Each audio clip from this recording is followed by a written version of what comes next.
Sapa kowe pawongan? Kok wani ngadang-adang rajane ratune buta? Kepiye? Kowe sing gawe ape geger? Kowe ape?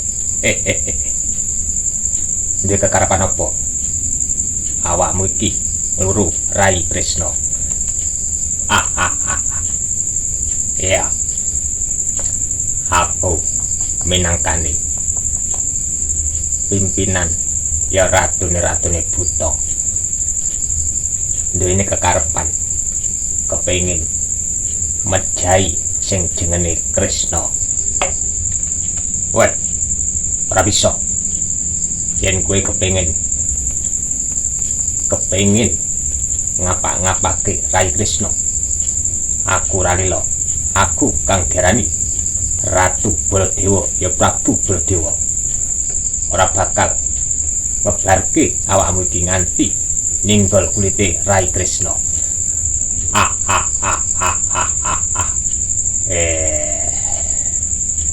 Kok iso tekan kene iki? Kok nganti iso mlebu tekan kene iki?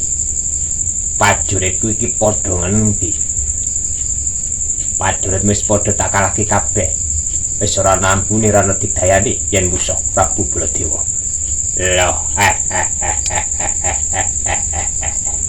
babar pisan. Aku lagi ngerti iki ana pawongan jalma menungso sing gagah ngomongi wae ora duwe geter marang aku kang arani ratune buta. Pawongan.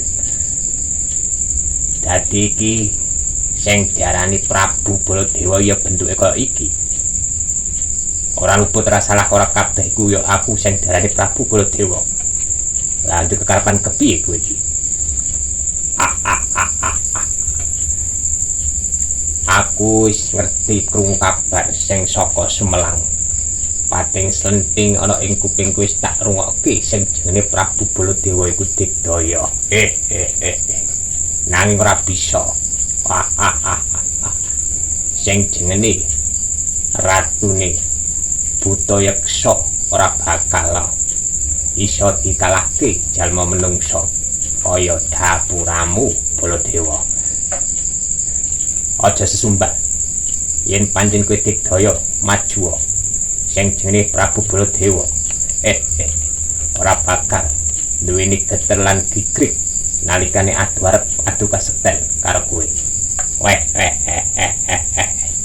Prabu Baladewa. Ya.